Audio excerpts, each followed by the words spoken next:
Good morning, everyone. My name is Barbara CYREK, and I would like to present my paper entitled Communication Management in the Digital Era: Live Streaming Between Abusive Language and Black Humor. One of the most distinct social changes of digital era is the possibility of live participation in events streamed online. Live streaming is one of the most popular forms of content consumption on social media. The live streaming industry enriches live events, so far known from television and radio, giving opportunities to participate, co-create content, and communicate with casters and other viewers. Participants may use chat or donations to express an opinion, amuse the audience, or influence the behavior of the hosts, and thus regulate the course of the broadcasts. Globally, more than a half of the content streamed is related to gaming or esports. The research I conducted aimed to identify hate speech, derogatory, and black humor in online donations on the basis of two case studies.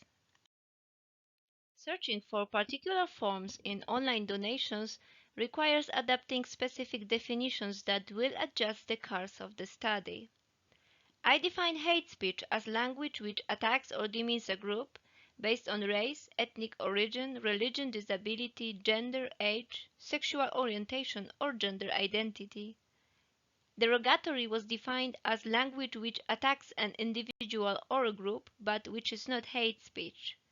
And black humor was defined as a humorous way of looking at or treating something that is serious or sad. In my research, I used following materials and methods. I chose live streams broadcasted on two YouTube channels in 2019 and 2020 by two Polish streamers whose work relates to the subject of gaming. From among all of the transmissions released at that time by selected YouTubers, those that met the following criteria were selected: without any guest hosts or streamers' family members, without any online playing with other players or fans, broadcasted as regular streams, not for any occasion, without fundraising for charity, and with donations enabled. From this pool, the longest and shortest streams were selected for each streamer respectively. I watched 21 streams with total duration of 55 hours and 12 minutes. During these times, streamers received 2,178 donations. This count excludes donations duplicated by system or not displayed on the screen due to the technical issues. The vast majority of donations were written in Polish, 10 of them were in English, and 1 in Esperanto. The collected research material was subjected to a qualitative content analysis. I used deductive, theory-driven approach. In the set of 2,178 donations, only 4 were clearly identified as hate speech. 2 of them justified rape. 1 grossly trivialized crimes of genocide, and 1 offended black people. 13 donations were identified as derogatory. 3 types of content can be distinguished among them. First, mocking sexual abuse of children. Second, hate against one Polish streamer. Third, hate against people presumably known to donors. 35 donations were identified as black humor. Black humor may be a form of coping with social reality.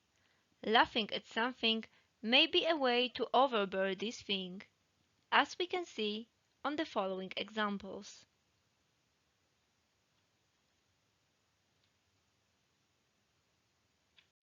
Ten of the jokes were on the verge of black humor and abusiveness. I decided to discuss them separately. For obvious reasons, they may be recognized as harmful. On the other hand, it is almost impossible to find out what were donors' intentions. Was it just making fun of someone else's tragedy, or an attempt to cope with reality? At last, as Tomasz Bocheński points out, there is no black humor without going beyond convention.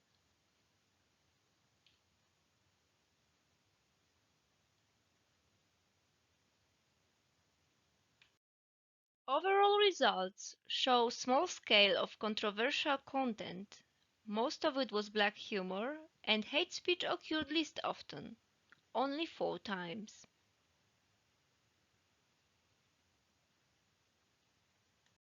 While statistics show a small scale of controversial content, it should be borne in mind that only those donations that escaped algorithmic censorship were displayed. The quantity and nature of those that have been blocked remain unknown. The occurrence of content that can be interpreted simultaneously as black humor or hateful or derogatory content is a significant problem in the management of contemporary live communication. Since the vast majority of online communication is managed by algorithms, we must know what we want to suppress, so algorithms could learn it from us. The sensitivity of algorithmic censorship, which blocks harmful messages, depends on the sensitivity of the developers behind it. Because the boundaries of what is funny depend on times, cultures, and individual sensitivity, this study has limitations that require mentioning. Recognizing donations content as hate speech, derogatory, or black humor, I employed definitions from the cited literature. Still, however, such study, as every qualitative research, depends on researchers' point of view. The study was limited to only 2 YouTubers. Most of the donations were written in Polish and YouTubers were from Poland, so cultural context of communication must be taken into account. Streams were broadcasted in 2019 and 2020, so some trends may have changed. After all, in the digital age, 2 years is a lot of time. I present the study not as an unequivocal diagnosis of the condition of communication through donations, but as an opening of a discussion on the issues of black humor and abusive language in live communication. If you're interested in deepening of this issue, please see the sources I used.